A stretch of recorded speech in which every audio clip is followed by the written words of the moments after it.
Hello everyone. Today we are going to start numericals based on previous topic. हमारे पास previous topic था magnetic field due to finite straight current carrying wire.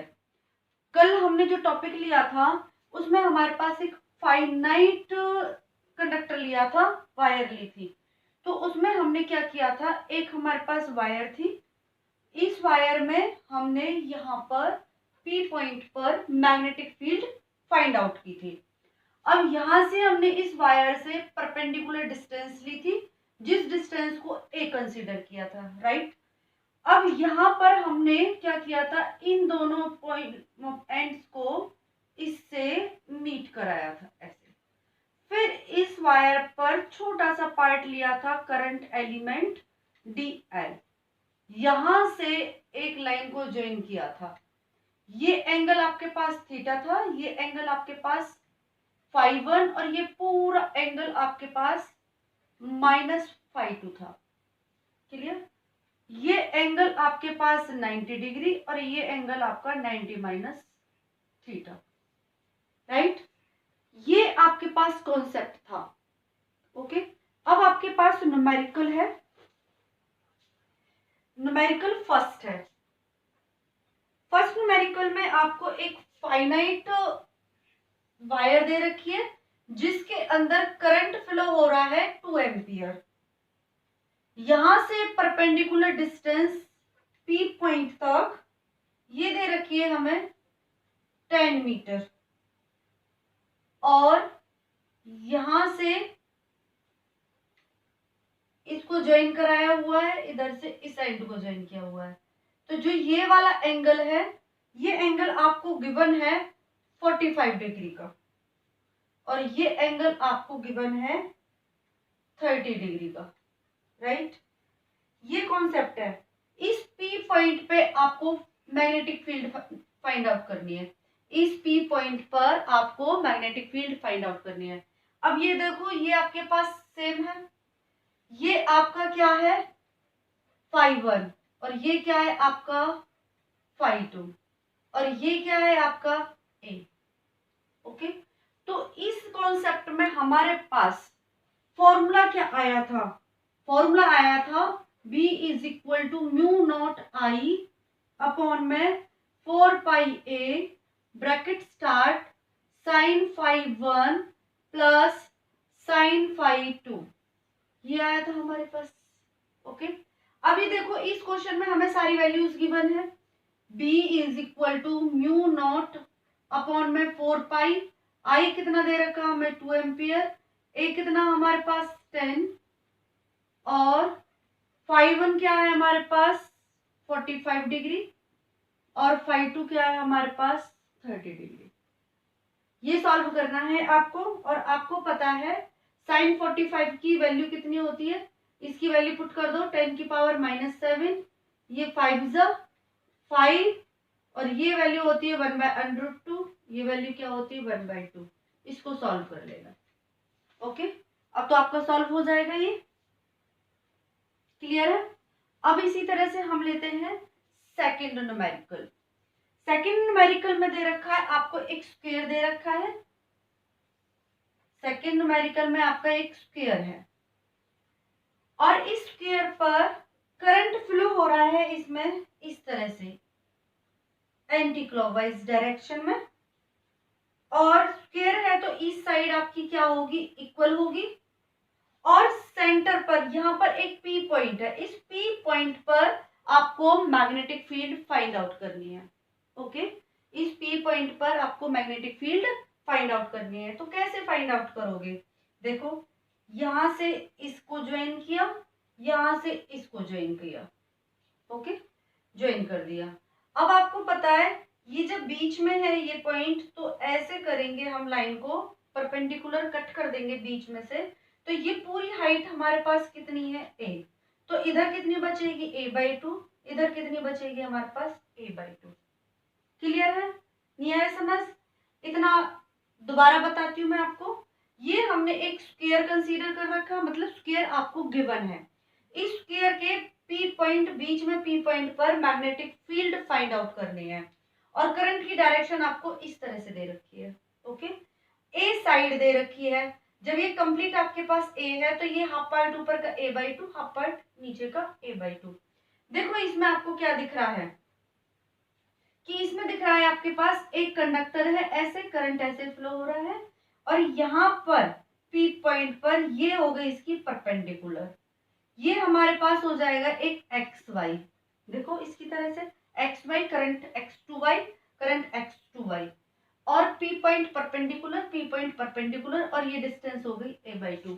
ये distance हमारे पास a, यहाँ पर हमारे पास a/2। Okay, अब इसमें देखो करंट की डायरेक्शन किधर जाएगी, हमारे पास इधर साइड किधर आएगी, ऐसे रखना है, आउटवर्ड। इसी तरह से हमारे पास इसके लिए करेंगे, क्योंकि हमें ईच से निकालनी है, तो टोटल निकालेंगे। तो यहां से इस एंड को ज्वाइन किया, यहां से इसको ज्वाइन किया, हो गया उसी तरह से। तो इस तरह से अब की बार ये क्या हो जाएगी हमारे पास a/2, ऐसे ये क्या हो जाएगी a/2, ये भी क्या हो जाएगी a/2, और यहां से ये इस तरह से हो जाएगा, यहां से ये इस तरह से। 4 मैग्नेटिक फील्ड निकलेंगी आपकी। अब ये देखो इस पॉइंट के लिए ऐसे रखेंगे आउटवर्ड, इस पॉइंट के लिए आउटवर्ड, और ये हमें ऐसे रखने का outward.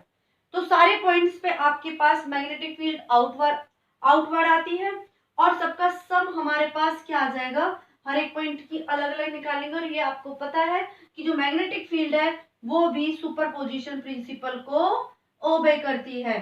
B1 plus B2 plus B3 plus B4, 4 हो जाएंगी। इसके लिए B1, इसके लिए B2, इसके लिए B3, इसके लिए B4। तो अब एक बस इसी फॉर्मूले से निकालनी है। अब ये देखो बात आती है हमारे पास एंगल की, फॉर्मूला यही लगेगा, म्यू नॉट आई। आई आपको आई ही दे रखा है, आई क्या दे रखा है आपको, आई ही दे रखा है, और हमारे पास क्या चाहिए, φ1 और φ2। अब ये देखो इधर साइड φ1, यदि मैं इसको x कंसीडर करूं और इसको y कंसीडर करूं, तो ये हो जाएगा मेरे पास φ1, और ये क्या हो जाएगा मेरे पास φ2। अब एंगल देख लीजिए, ये पूरा कंप्लीट एंगल कितने का होता है हमारे पास, 90 डिग्री का। तो ये हाफ कितने का होगा हमारे पास, 45 का। तो जब ये 45 का है हमारे पास, तो ये कितने का होगा, ये भी 45 का, क्योंकि ये एंगल कितने का होगा हमारे पास 90, तो कितना बचेगा 45। सेम ये भी 45, तो सबका आ जाएगा हमारे पास सेम। ये सब में हमारे पास क्या हो जाएगा common, mu not I upon में 4 पाई ए। ओके, ऐसे करो, आप कंफ्यूज हो रहे हो तो हम फर्स्ट क्या करते हैं, B1 का निकाल लेते हैं। ये इक्वेशन फर्स्ट B1 का कर दो, म्यू नॉट आई अपॉन में 4 पाई ए साइन 45 प्लस साइन 45, और साइन 45 की वैल्यू क्या होती है, 1/√2। म्यू नॉट आई अपॉन में 4 पाई ए 1/√2 प्लस 1/√2। ओके, तो यहां से हमारे पास मिलेगा म्यू नॉट आई अपॉन में 4 पाई ए, ये बन जाएगा आपका एलसीएम √2, 1 + 1, तो ये आ जाएगा आपका 2√2। ओके, ये आ गया हमारे पास 1 के लिए। किसके लिए आ गया, 1 के लिए। तो जब हम इसको 4 के लिए करेंगे तो क्या करना पड़ेगा, 4 के लिए हमें 4 से मल्टीप्लाई कर देंगे, चारों की सबके करेंगे, तो ये हमारे पास 1 का सबकी यही वैल्यू आएगी, तो इसको हम क्या कर देंगे 4 टाइम्स कर देंगे। राइट, आई होप आपको समझ आ गया होगा। तो नेक्स्ट न्यूमेरिकल लेते हैं। इसी तरह से ये आपके न्यूमेरिकल्स काफी इंपॉर्टेंट है और टॉपिक को क्लियर कर रहा है, सबसे बड़ी बात है। यहां से इन न्यूमेरिकल से आपका टॉपिक क्लियर होगा, और ये टॉपिक आपका बोर्ड के पॉइंट ऑफ व्यू से भी इंपॉर्टेंट है, और ये आपका न्यूमेरिकल्स के पॉइंट ऑफ व्यू से भी इंपॉर्टेंट है।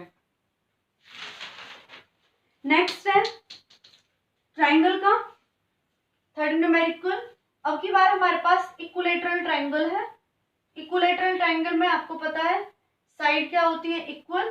साइड ले रखी है हमने एल है, ये हमारे पास एल है। करंट हमारे पास इसमें इस तरह से फ्लो हो रहा है, करंट ले रखा है आई। अब इसके इस सेंटर पर निकालनी है पी पॉइंट पे।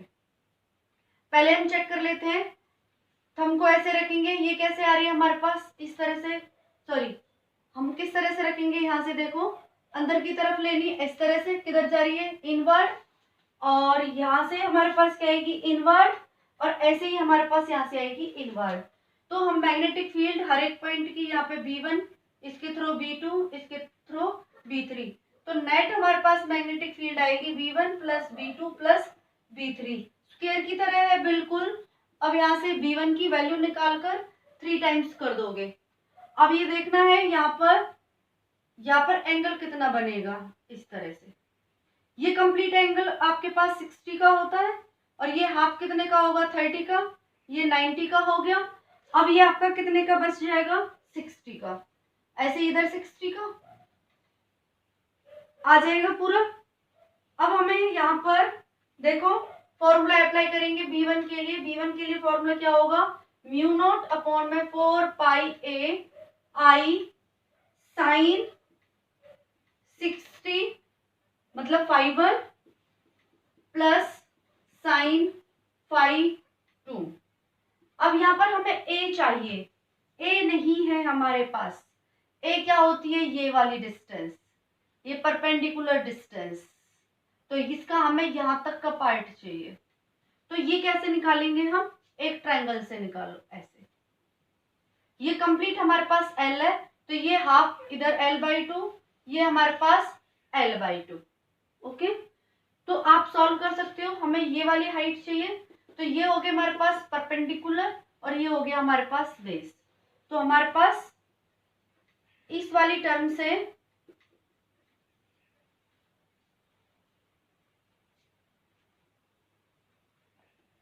Perpendicular upon base, perpendicular upon base किसके इक्वल होता है, tan थीटा के इक्वल होता है। तो यहां से निकाल लो tan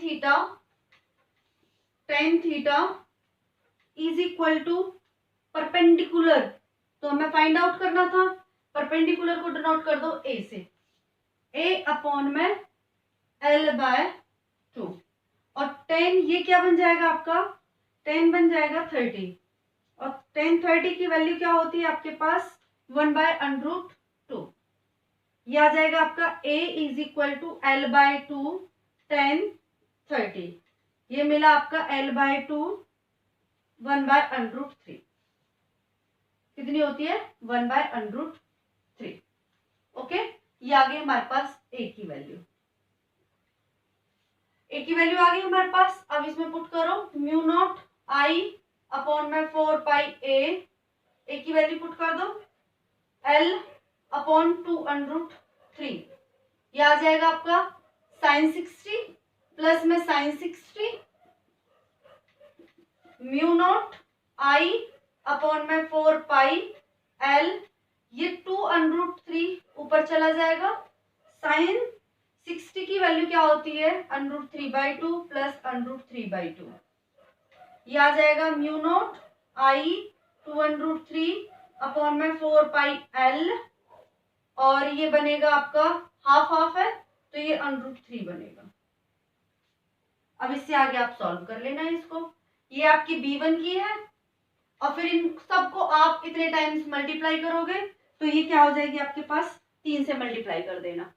ओके, या फिर इन सबको इस वैल्यू पुट कर देना अलग अलग, या फिर हम इसको B की वैल्यू निकालेंगे, एक की वैल्यू आपको पता है, दो इनकी भी वैल्यू भी क्या आएगी, सेम आएगी, तो हम क्या करेंगे, जो B निकालेंगे इसका 3 टाइम्स कर देंगे।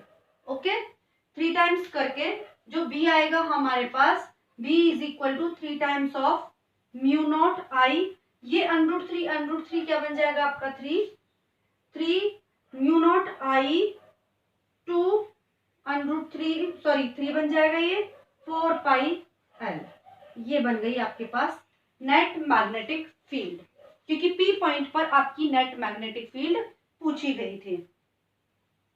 ओके, आई होप आपको ये 3 न्यूमेरिकल समझ आ गए होंगे। अब एक न्यूमेरिकल और है आपका, इंपॉर्टेंट कॉन्सेप्ट है, और ध्यान रखना है आपका रीजनिंग में भी पूछ लिया जाता है और 1 मार्क में भी पूछ लिया जाता है क्वेश्चन।